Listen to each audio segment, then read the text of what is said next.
அதே மாதிரி நம்ம பேக் சைடு கொடுத்து தைக்க போகிறோம். நம்ம பேக் சைடு கட் பண்ணி எடுத்துகிட்டு வந்திருக்கேன் நான். இப்போ இந்த ப்ளவுஸ் இடுப்பு உயரம் வச்சு நம்ம கட் பண்ணி எடுத்துடலாம். இது ரொம்ப அழகாக இருக்கும் டிசைனு. வீடியோ கட் பண்ணாமல் பாருங்கள். அகலம் வந்துட்டு 3 இன்ச்சு. நல்லா கொஞ்சம் குண்டானவங்கன்னா 3 இன்ச் வைங்க. கொஞ்சம் ஒல்லியாக இருக்காங்க, இல்லை ரொம்ப ஒல்லியாக இருக்கவங்களுக்கு 2.5 போதும். கொஞ்சம் நார்மலாக இருக்கவங்களுக்கு வந்து 2.25 போதும். ரொம்ப கொஞ்சம் குண்டாக இருக்கவங்களுக்கு 3 வச்சுக்கோங்க. இப்போ நான் வந்து ரவுண்ட் நெக் தான் கட் பண்ணியிருக்கேன். ரவுண்ட் நெக் கட் பண்ணி எடுத்துடலாம். எப்பயும் போல் நீங்கள் ரவுண்ட் நெக் கட் பண்ணிடுங்க. எக்ஸ்ட்ராலாம் வச்சு கட் பண்ண வேணாம். இப்போ கட் பண்ணியாச்சு. கேன்வாஸ் எடுத்துக்கலாம். இப்போ அந்த ரவுண்ட் நெக் நம்ம வரைஞ்சோம்ல, அதில் பாதியிலேருந்து ரவுண்டு போடுங்க. பாதியிலேருந்து, அதாவது ஒரு 5 இன்ச்சுக்கு கீழேன்னு வச்சுக்கோங்களேன். ரவுண்டு போட்டுட்டு இப்போ இதே மாதிரி நான் வரைகிற மாதிரி வரைஞ்சிக்கோங்க.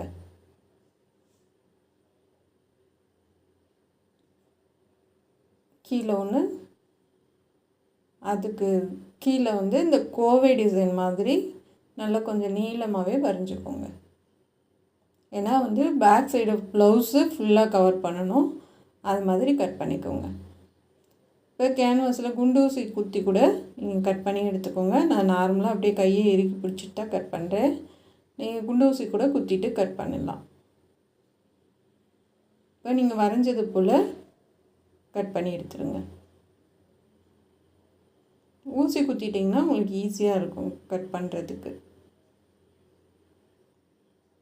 சும்மா அப்படியே நம்ம ஸ்ட்ரைட்டாக கட் பண்ணிவிட்டு அதுக்கப்புறம் அந்த வளைவு வச்சு நம்ம கட் பண்ணிக்கலாம். ஏன்னா வந்து கையில் இழுத்து பிடிச்சி நம்ம சிலருக்கு கட் பண்ண வராது இல்லையா, அதனால் இந்த மாதிரி கட் பண்ணிவிட்டு கூட அந்த அளவுக்கு கட் பண்ணிவிட்டு நம்ம அதுக்கப்புறம் வரைஞ்சது போல் கட் பண்ணிக்கலாம்.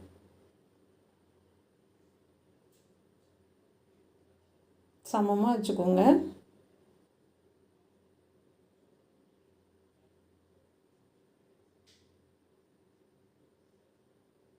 இப்போ கட் பண்ணலாம். ஏன்னா நீங்கள் ஒரே மாதிரி வரைஞ்சது போல் கட் பண்ணிங்கன்னா தான் நம்ம ஃபினிஷ் பண்ணும்போது உங்களுக்கு அதே அளவு வரும்.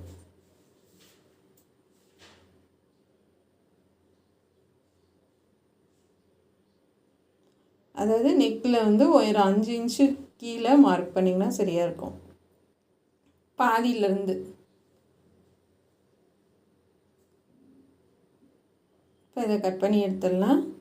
நம்ம வந்து அந்த பார்டர் கலரில் வைலட் கலர் சில்க் காட்டன் எடுத்து வச்சுருக்கேன். இப்போ அதில் வச்சு அயன் பண்ணிடலாம்.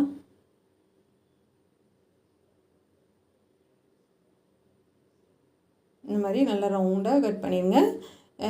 இதுக்கு சைடில் 2 கோவை டிசைன் வரும். அதாவது வந்து சின்னதாக 2 டிசைன் வரும். அது கடைசியில் நம்ம ஃபினிஷ் பண்ணதுக்கப்புறமா அது பண்ணிக்கலாம். இந்த மாதிரி லைனாக வந்துடும். அது கீழே இப்படி வந்துடும். நான் வச்சு அயன் பண்ணிட்டு வந்திருக்கேன். இது பர்பிள் கலரு வைலட் கலரில் நான் 2 கிளாத்து கொடுத்துருக்கேன், டபுளாக கொடுத்துருக்கேன். இப்போ வந்து அதில் வந்து லைட்டாக அந்த சில்வர் கலர் கிரே கலர் மாதிரி வரும். அந்த கலருக்கு நான் சில்க் காட்டனில் பைப்பிங் வைக்கிறேன். இப்போ நான் வைக்கிற மாதிரி இந்த கார்னர்லேருந்து வைங்க, உங்களுக்கு ஈஸியாக இருக்கும். ஏன்னா மேல் பகுதி வந்து உங்களுக்கு உள்ளே போயிடும், பைப்பிங் நம்ம கொடுத்துக்கலாம். அதனால் இந்த கார்னர்லேருந்து வச்சுருங்க. ஏன்னா அந்த வளைவு ஃபுல்லாக நம்ம பைப்பிங் வச்சிடலாம். அதனால தான் கொஞ்சம் கிளாத்து நான் விட்டு கட் பண்ணியிருக்கேன் பைப்பிங் கொடுக்கணுன்னு. அதுக்கு முன்னாடி நீங்கள் ப்ளவுஸ் எல்லாம் ஓரளவுக்கு முடிச்சு வச்சுருங்க. ஃபுல் ப்ளவுஸ் முடிச்சுட்டு நம்ம அந்த டிசைன் பண்ணலாம். ஏன்னா வந்து நம்ம அந்த டிசைன் பண்ணிவிட்டு பைப்பிங் வச்சுட்டா ப்ளவுஸ் முடிச்சிடும். நான் எல்லாமே முடிச்சு வச்சுட்டேன், நீங்களும் அது மாதிரி முடிச்சு வச்சுக்கோங்க. இப்போ இந்த மாதிரி தைச்சிட்டு நம்ம இப்போ பைப்பிங் வைக்கலாம்.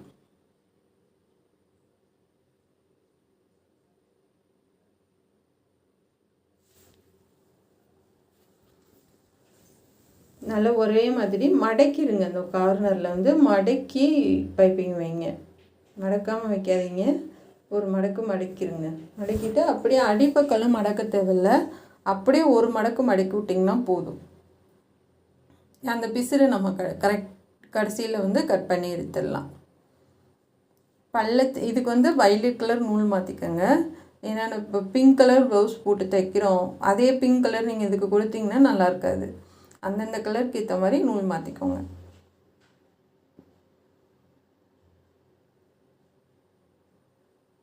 இது மாதிரி ஃபுல்லாக நம்ம பைப்பிங் வச்சிடலாம். அந்த கார்னர்கிட்ட வரும்போது கொஞ்சம் ஒரு சின்னதாக உள்ளே ஒரு ஃப்ளிட்ஸு வரும். நம்ம வந்து திருப்பும்போது லைட்டாக ஃப்ளிட்ஸோடு தான் நம்ம திருப்பி தைப்போம். அப்போ தைக்கிறப்ப அடிப்பக்கமும் சேர்த்து லைட்டாக ஃப்ளிட்ஸ் வரும்.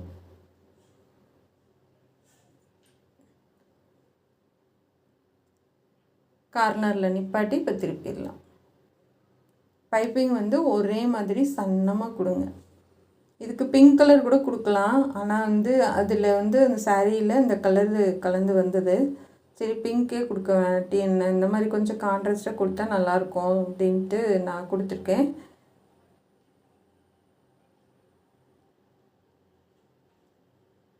இப்போ வந்து வெளியில் எடுத்துடலாம்.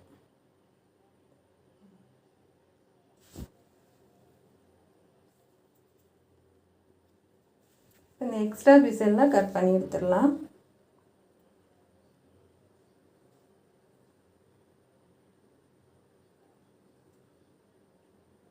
எல்லாத்தையும் நீட்டாக கட் பண்ணி எடுத்திங்கன்னா அந்த சுருக்கம் எங்கே இருந்தாலும் உங்களுக்கு சரியாக அப்படியே தேய்ச்சி விட்டோன்னா சரியாயிடும்.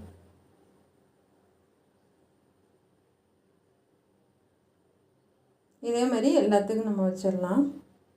இப்போ இந்த கோவை டிசைனுக்கு நம்ம பைப்பிங் வச்சிடலாம்.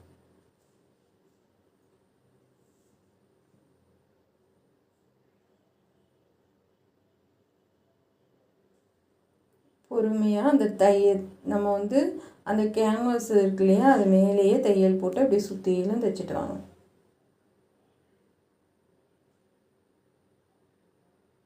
ஏன்னா இது குட்டியூண்டாக இருக்கனால நமக்கு கை வராது. நீங்கள் வந்து அப்படியே பழகிட்டே இந்த மாதிரி சின்ன சின்னதெல்லாம் நீங்கள் தைச்சி பழகிட்டே இருந்தீங்கன்னா உங்களுக்கு ஈஸியாக வந்துடும்.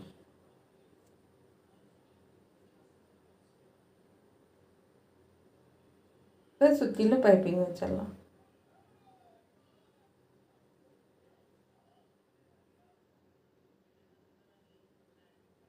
பொறுமையாக தைங்க.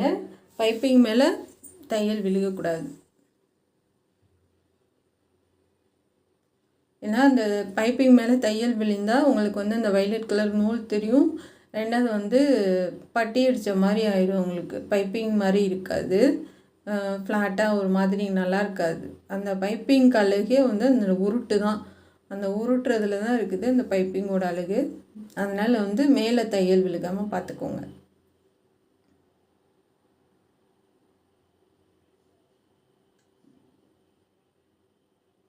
இப்போ போட்டாச்சு.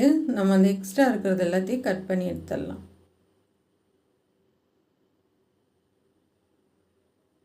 கட் பண்ணிட்டு அந்த பிசரெல்லாம் உள்ளே போயிடும். நம்ம வந்து பட்டன் வச்சிட்டோம்னா அது எல்லாமே மறைஞ்சு போயிடும். இப்போ இது மாதிரி வச்சு சென்டரில் மார்க் பண்ணிவிட்டு இதை ஃபஸ்ட்டு வச்சு தைச்சிடலாம்.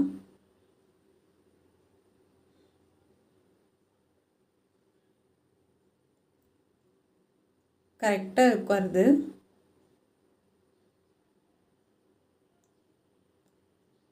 தைச்சு முடிச்சுட்டு ஷோல்டர்லாம் ஜாயின் பண்ணிக்கலாம். அந்த லைனிங் கிளாத், அந்த சில்க் காட்டன் கிளாத் இருக்குது பார்த்திங்களா, அது மேலேயே தையல் போட்டுவாங்க. அது மேலே நம்ம பைப்பிங் வச்சுக்கலாம். ஏன்னா கேன்வாஸ் இருந்தால் தான் உங்களுக்கு பைப்பிங் வந்து உருட்டுறதுக்கு கஷ்டமாக இருக்கும்.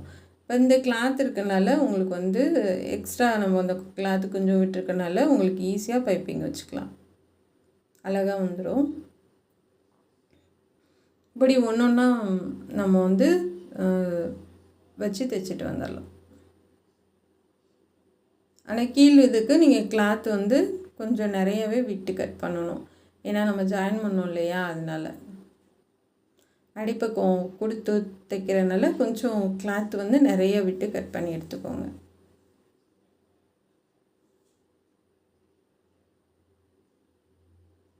இப்போ இந்த பக்கம் தைச்சிடலாம்.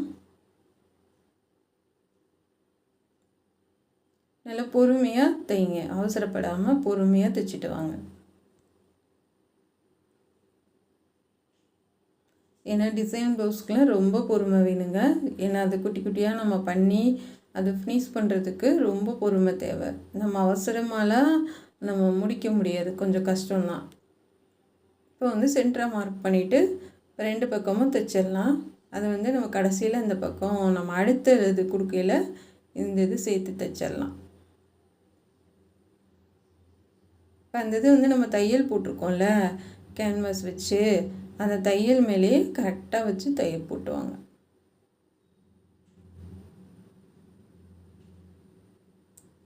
இந்த மாதிரி பார்டர் கலர் கூட நம்ம வச்சு தைக்கும்போது உங்களுக்கு வந்து saree வந்து ரன்னிங் ப்ளவுஸ்னால உங்களுக்கு வந்து பிளெயினாக தெரியாது, கொஞ்சம் நல்லா உங்களுக்கு எடுத்து கொடுக்கும் saree.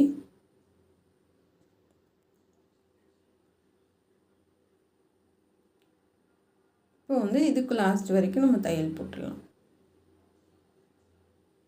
கீழே இதுக்கு தையல் வந்து அப்புறம் தான் போட முடியும். ஃபஸ்ட்டு மேலே இருக்கிறதுக்கு நம்ம இதை வச்சு தைச்சி ஃபினிஷ் பண்ணிடலாம்.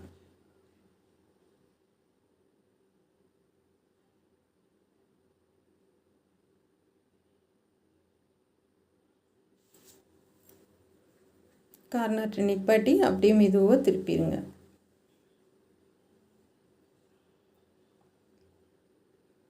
திருப்பி வச்சு இப்போ அடுத்து வந்து அந்த பக்கமும் அதே மாதிரி வச்சு தைச்சிடலாம்.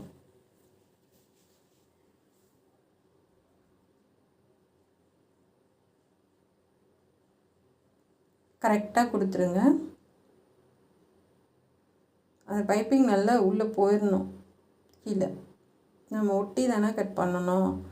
லைட்டாக எக்ஸ்ட்ரா தள்ளிக்கிட்டு இருக்க மாதிரி இருந்துச்சுன்னா நீங்கள் வந்து லைட்டாக ஒரு நூல் கட் பண்ணிவிட்டு அப்படியே உள்ளே தள்ளிடுங்க.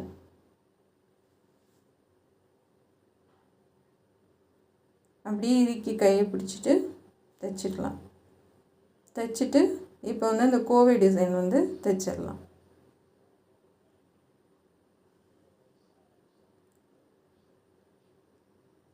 சென்ட்ரு பார்த்து வச்சுக்கோங்க. சென்டரில் வச்சுட்டு அப்புறம் தையல் போடுங்க.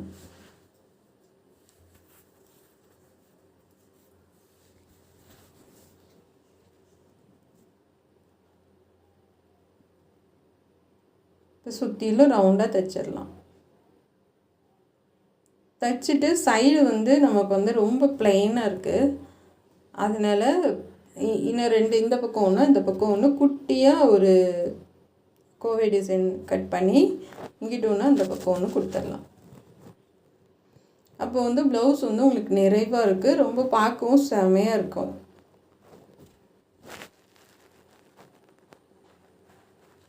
பொறுமையாக தைச்சிட்டு வாங்க, அவசரப்பட தேவையில்லை. பைப்பிங்கிட்ட நிப்பாட்டி கார்னரில் நிப்பாட்டி அப்படியே திருப்பிடலாம்.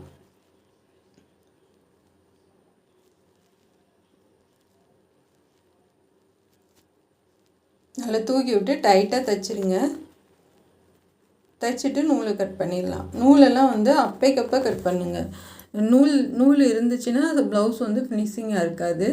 நூலெல்லாம் அப்பைக்கப்போ கட் பண்ணிங்கன்னா தான் அந்த ப்ளவுஸ் வந்து நல்லா ஃபினிஷிங்காக இருக்கும். இப்போ 2 இது நான் சின்ன சின்னதாக கட் பண்ணி எப்பயும் போல் பைப்பிங் வச்சுருக்கேன், குட்டி குட்டியாக கட் பண்ணி. இது நீங்கள் பெருசு எப்படி வரைஞ்சி கட் பண்ணுறோமோ அதே மாதிரி தான் சின்னதும் கொஞ்சம் சின்னதாக கட் பண்ணிடலாம். இப்போ வச்சு இது 2ஐயும் வச்சு தைச்சிடலாம். அது இந்த குட்டியாக 2 வைக்கிறது வந்து உங்களுக்கு ப்ளவுஸ் வந்து ரொம்ப ஃபினிஷிங் நீட்டாக பார்க்கவும் ரொம்ப அழகாக இருக்குது. நான் வந்து அது ஒன்றோடு முடிச்சிடலாம் போதும் அப்படின்னு நினச்சேன். ஆனால் வந்து அது பார்க்கும்போது தனியாக இருக்க மாதிரி ஒரு ஃபீல். அதனால தான் சரி இன்னொன்று 2 குட்டியாக வச்சு இந்த பக்கமும் தைச்சிட்டோன்னா பார்க்குறதுக்கு ரொம்ப அழகாக இருக்கும். இப்போ அந்த பக்கமும் வச்சு தைச்சிடலாம்.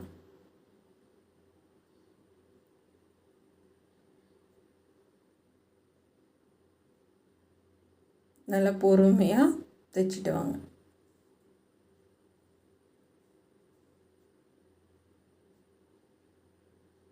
பைப்பிங் மேலே தையல் விழுகக்கூடாது, கவனமாக அதில் தைங்க. எப்போ நீங்கள் தைச்சிங்கனாலும் பைப்பிங் மேலே தையல் விழுகாமல் பார்த்துக்கோங்க.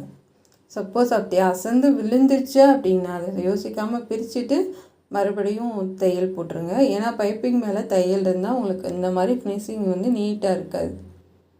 பாருங்கள், செம்மையாக இருக்குது. இப்போ வந்து நம்ம முடிச்சுட்டு பைப்பிங் கொடுத்துக்கலாம். ப்ளவுஸ் வந்து ஷோல்டர் ஜாயின் பண்ணிவிட்டு பார்க்கவே எவ்வளோ அழகாக இருக்குது பாருங்கள். எனக்கு ரொம்ப ரொம்ப பிடிச்சிருந்துச்சி இந்த டிசைனு. நான் இவ்வளோ அழகாக வருமெல்லாம் சத்தியமாக எதிர்பார்க்கல.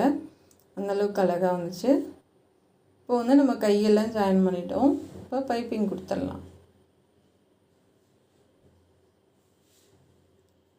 சைடு ஜாயின் பண்ணி கையெல்லாம் ஜாயின் பண்ணியாச்சு.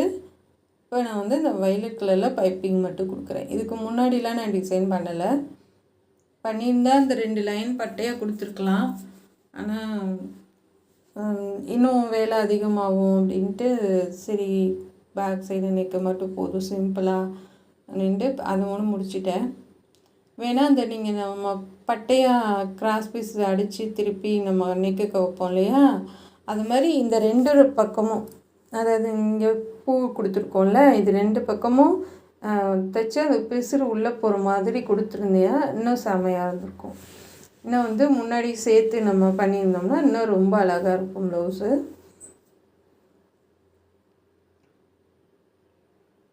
இப்போ முன்னாடி வரைக்கும் நம்ம பைப்பிங் கொடுத்துடலாம். ஆனால் கலர் கரெக்டாக கிடச்சிது. பொறுமையாக உருட்டி நம்ம தைச்சிட்டு வரலாம். இது சில்க் காட்டன். நீங்கள் வந்து என்ன கிளாத்து கொடுக்குறாங்க அப்படின்னு யோசிக்காதீங்க. நான் பைப்பிங் அந்த சில்வர் கலர் கொடுக்குறதும் சில்க் காட்டன் தான். இப்போ பர்பிள் கலர் பைப்பிங் கொடுக்குறதும் சில்க் காட்டன் தான். ரெண்டுமே சில்க் காட்டன் தான். இது வந்து நல்ல பியூர் காட்டன் சாரீ. ஒரு மாதிரி சில்க் காட்டன் சாரின்னு சொல்லுவேன். சில்க் காட்டனும் இல்லை, அது ஒரு மாதிரி நல்ல காட்டன் சாரீ. ஆனால் பூ வந்து நிறையா இருந்துச்சு. ப்ளவுஸ் மட்டும்தான் ப்ளெயினாக இருந்துச்சு. ரொம்ப சூப்பராக இருந்துச்சு உங்களுக்கு பார்க்குறதுக்கு அந்த சாரீ.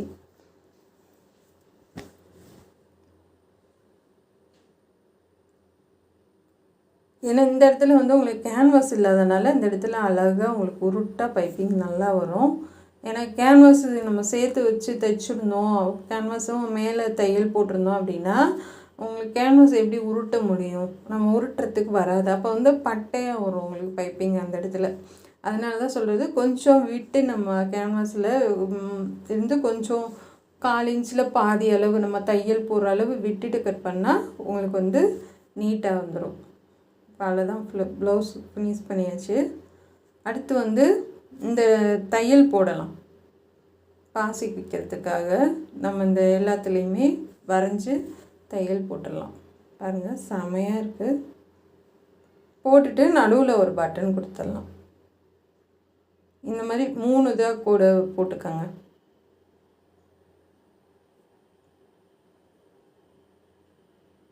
தையல் போடையில் பாருங்கள், அது கேமரா சரியாக தெரியல.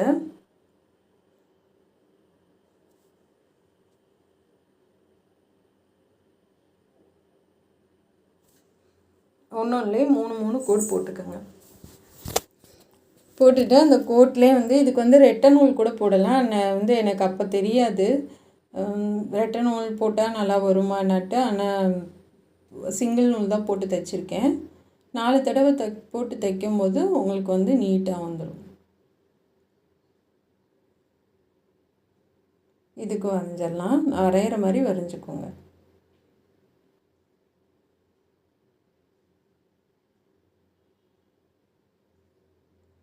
இப்போ வந்து நம்ம தையல் போடலாம். ஏன்னா இது மாதிரி கொடுத்து நீங்கள் பாசி வச்சிங்கன்னா வந்து ப்ளவுஸ் வந்து இன்னும் நல்லா நீட்டாக நல்லா கிராண்டாக தெரியும் உங்களுக்கு பார்க்குறதுக்கு. நான் பிங்க் கலர் நூல் போட்டு தைக்கிறேன். அதுக்கப்புறம் தான் யோசித்தேன், இந்த க்ரே கலர் பைப்பிங் கலர் நூல் போட்டிருந்தா இன்னும் நல்லா இருந்திருக்குமோ. ஆனால் இந்த பிங்க் கலர் வந்து அவ்வளோவா தெரியல. க்ரே கலர் போட்டிருந்தா செம்மையாக தெரிஞ்சிருக்கும். நம்ம வரைஞ்சது போலே அப்படியே தையல் போட்டுவாங்க.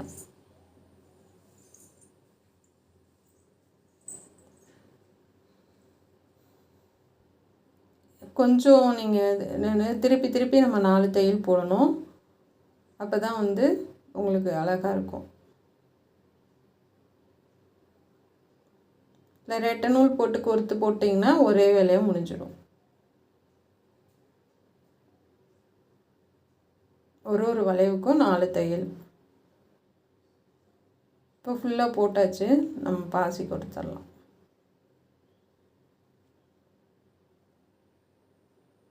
எல்லாத்துக்கும் ஒரு பாசி.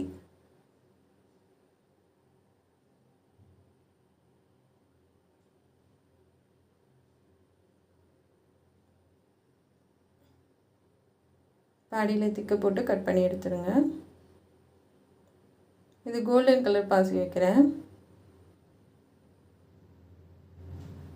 அவ்வளோதாங்க. நடுவில் ஒரு பட்டன் மட்டும் வச்சிடலாம்.